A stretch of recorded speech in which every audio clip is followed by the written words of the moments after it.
आज हम washroom cleaning के बारे में जानकारी लेंगे। उसके लिए चाहिए ये सब: रेड बट mop, wringer trolley, floor wiper, floor scrubbing brush, sign board, washroom cleaning कैडी।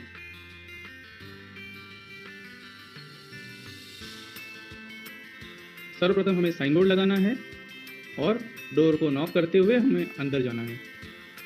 वॉशरूम के अंदर आते ही हमें कैडी एक साइड में रखना है ताकि किसी को तकलीफ ना हो। सुरक्षा के लिए हमें सेफ्टी मास्क पहनना है, मुंह और नाक के सेफ्टी के लिए। आंखों की सेफ्टी के लिए हमें सेफ्टी गॉगल पहनना है। हाथों की सेफ्टी के लिए हमें सेफ्टी हैंड ग्लव्स पहनना है।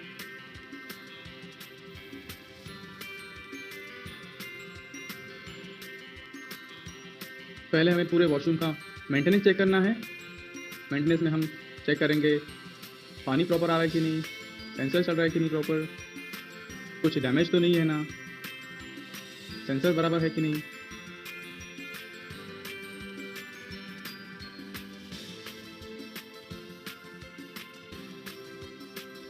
लाइट्स फिक्सचर हम चेक करेंगे,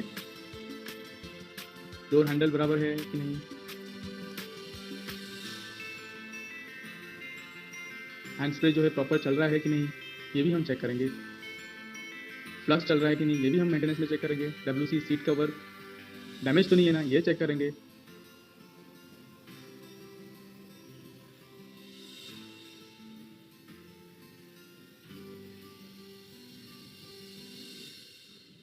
टॉयलेटरीज हमें निकालनी है। सप्लाइज हम निकालते हैं क्लीनिंग करने के पहले। सप्लाइज में आता है टॉयलेट रोल, सी फोल्ड, जो काम करते समय गीला होके खराब ना हो जाए इसलिए हमें उसे पहले निकाल लेना है और निकाल के स्टोर में रख देना है।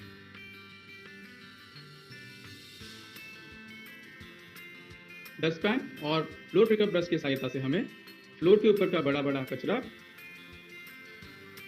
उठा लेना है ताकि वो कचरा जो है वो गीला होके और ज़्यादा गंदा ना हो, इसलिए हमें उसे पहले उठा लेना है।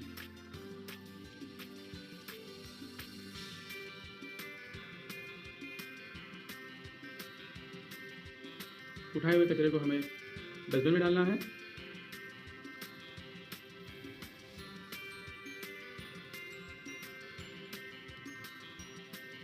फिर हमें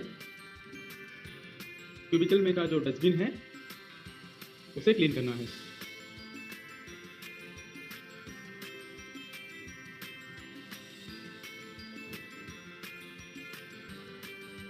छोटे वाले डस्टबिन का पूरा कचरा निकाल के हम बड़े वाले डस्टबिन में डाल के उस बड़े वाले डस्टबिन को भी हम क्लीन करेंगे। गार्बेज बैग पूरी तरह से बंद करते हुए हमें उसे एक साइड में रख देना है ताकि जो भी बैक्टीरिया है वो क्लीनिंग करने के दौरान बाहर ना निकले।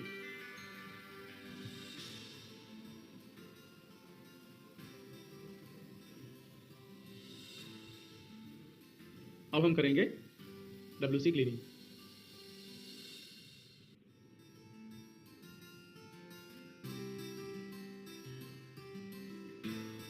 WC ब्रश की सहायता से हम WC में जो पानी जमा होता है उसे हम निकाल देंगे ताकि हमारा जो केमिकल R6 है वो पूरी तरह से WC को लगे।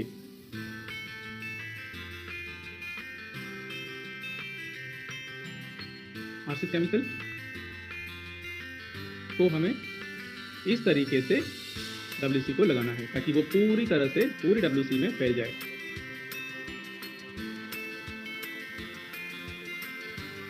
और उसके बाद R1 की सहायता से हमें WC सीट कवर और पूरे WC को R1 लगा के हमें रखना है।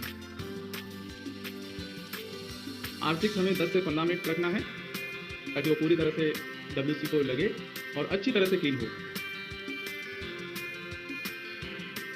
इसी तरीके से हमने WC को R6 और R1 लगा के 15 मिनट के लिए छोड़ दिया है।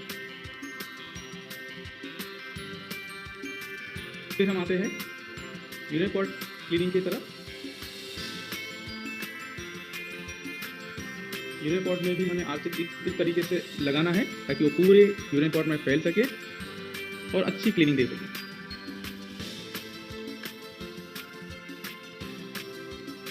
R1 की सहायता से बाहरी यूरिन पॉट को लगाना है हमें पूरा R1,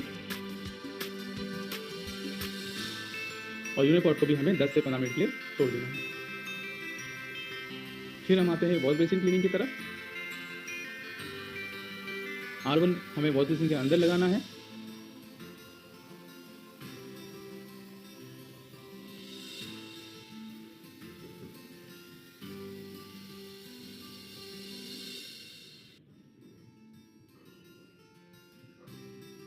दस से 15 मिनट होने तक हम हाई सीलिंग क्लीन करेंगे स्टैटिक डस्टर के सहायता से, जिसमें हम AC vent, light fixtures, top वगैरह सब डस्टिंग करेंगे।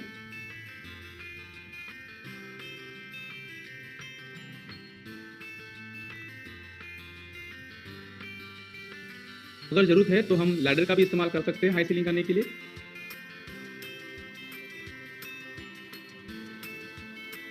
स्टैटिक डस्टर के साथ क्लीन हो जाने के बाद हम लुचेक डस्टर और R1 के सहायता से हाई वॉल को डस्टिंग करेंगे,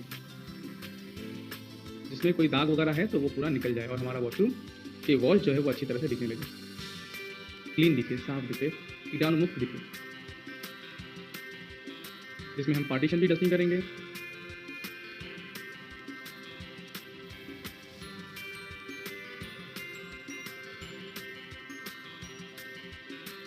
इसमें हम टॉप डस्टिंग करेंगे,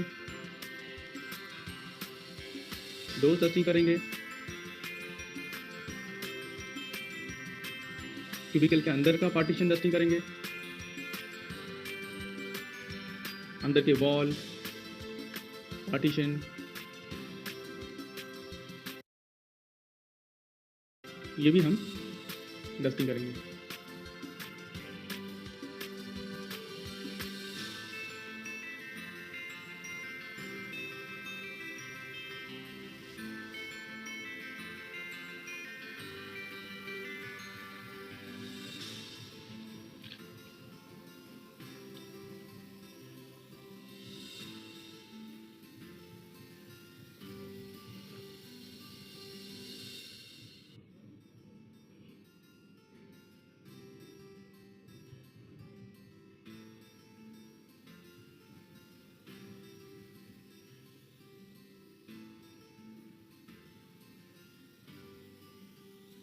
दस से 15 मिनट पूरी हो जाने के बाद हम R1 से WC सीट कवर स्क्रब करेंगे ताकि अगर कुछ दाग है तो वो निकल जाए।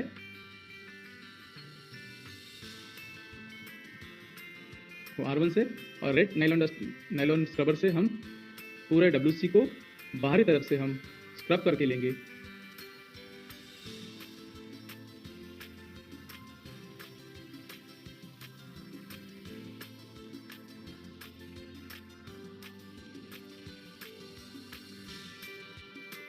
और WC ब्रश के सहायता से हम WC को अंदर की तरफ से स्क्रब करके लेंगे।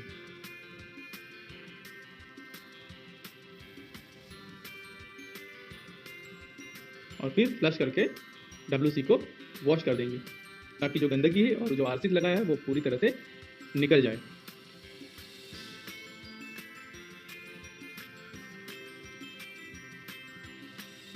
रेड शेक डस्टर की सहायता से और हम WC सीट कवर और पूरा WC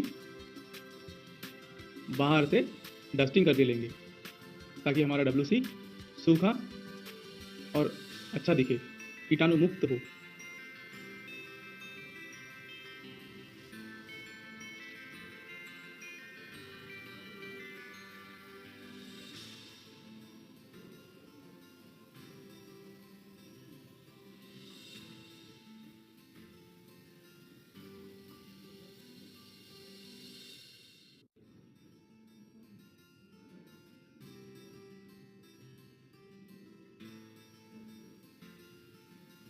अब हम यूरिनरी पॉट क्लीनिंग करेंगे,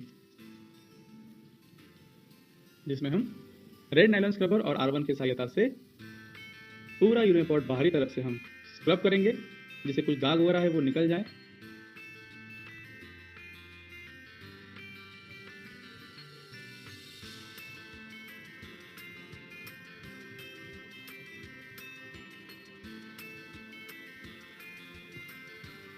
यूरिन पॉट क्लीनिंग ब्रश से हम यूरिन पॉट क्लीन करेंगे।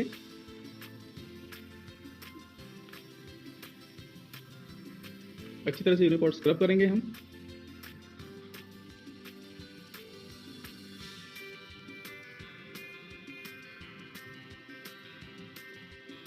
फिर चेक डस्टर और R1 की सहायता से हम पूरा यूरिन पॉट बाहर की तरफ से डस्टिंग करके लेंगे, ताकि हमारा यूरिन पॉट सूखा, कीटाणु मुक्त और क्लीन दिखे।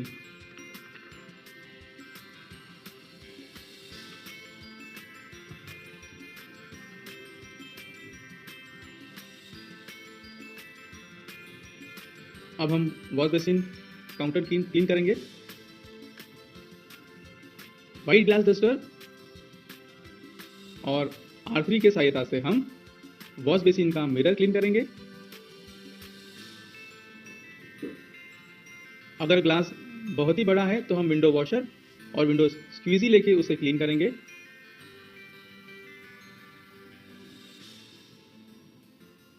इस तरीके से हमारा ग्लास क्लीन करेंगे हम।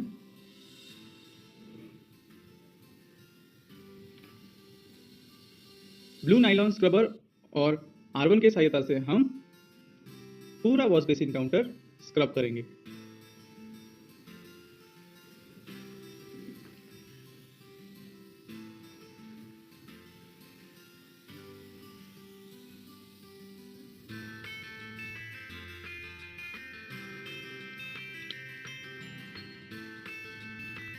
वॉश बेसिन क्लीनिंग ब्रश की सहायता से हम पूरा वॉश बेसिन स्क्रब करेंगे और फ्लश करेंगे, ताकि लगाया हुआ केमिकल और गंदगी निकल जाए।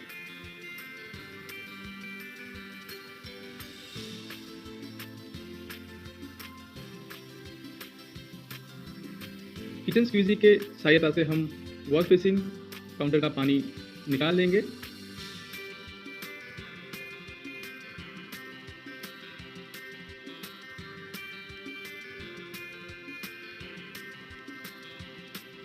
फिर हम दोबारा वॉश बेसिन वॉश कर देंगे।